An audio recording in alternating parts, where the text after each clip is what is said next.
It's Chelsa Messenger with Picks and Parlays. We're talking NFL action here. Falcons at Saints. We've got a promo code. The code is DOG if you want 15% off the entire site at picksandparlays.net. Again, that code is DOG, D-O-G. Now, this line has seen a lot of movement. It opened at Saints -7. Now it's -4.5. Total is 51.5. And the reason for that line movement is probably because Drew Brees has multiple rib fractures and a collapsed right lung, per Adam Schefter. Tweeted that earlier today as we're filming this. So a big shift in quarterback for the Saints. So it will be either Jameis Winston or Taysom Hill with the quarterbacking duties for the Saints. We've got Nick from the Insiders Room to break this one all down for us. Nick, initial thoughts when it comes to these two division rivals meeting head to head? Yeah, and Atlanta comes off its bye week there. But yeah, the Saints, I thought that they would have a letdown there last week against San Francisco. I mean, just enough of one to at least let San Francisco sneak in through the back door.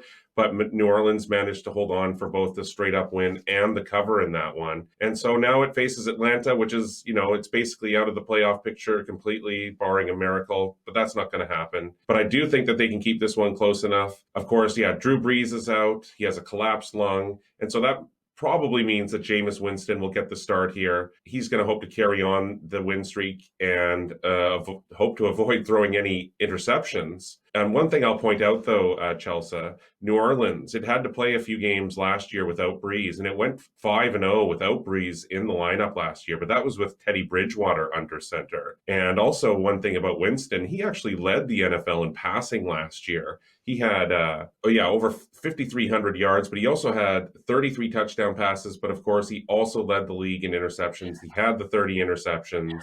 But yeah, as I say, Matt Ryan in Atlanta, what do they have to lose here? Of course, they would love to give their division rival a loss. They're coming out of their bye. That's got to work in Matt Ryan's favor here. And since that coaching change, they're 3-1 straight up and against the spread since replacing Dan Quinn with Raheem Morris. And so, yeah, after this, the Falcons return home for 2 home games, including they'll see these Saints in 2 weeks from now at home. So yeah, with Brees injured, this one definitely sets up as a letdown spot, I think, finally for New Orleans. And so yeah, my official and my strongest play on this particular one is on the visiting side. Yeah, I think if Jameis Winston is starting, which I think that he probably will, this one probably looks like an over to me, just because if you remember last season, the Bucs were a big over team because of, you named it, Jameis Winston not only threw a lot of yards for his own team, but also for the opposing team. And so we would see these really high scoring games. However, I will say the Saints defense is really good. I think they're a lot better than people probably thought that they were. We saw them shut down Tom Brady and the Bucs. I'm getting all the NFC South. Wow, all these teams are just blending together to me.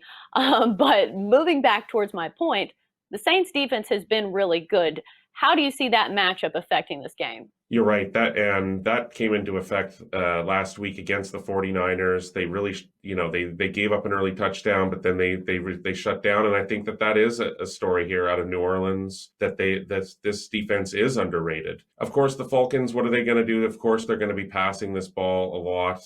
So that is a very, I haven't looked at this total close enough, but yeah, without Drew Brees in there, you would have to think that possibly the under might be the way to go here, even with Winston in there. I just think that it could take a while for chemistry to develop between him and his teammates. So I guess I would lean towards the under there. But as I say, my official play on this one, I like the Falcons when it opened at +7. It's since come down to 4.5, even 4, but I still like the Falcons here. Yeah, and hopefully we don't see Jameis Winston eating a W on the sideline afterwards, because that's probably one of the more cringeworthy celebrations I've seen in a long time. So hopefully we will not be seeing any of that. But that's going to do it for our NFL talk here on Picks and Parlays. As always, great stuff from Nick from the Insiders Room. Nick, thanks for joining us.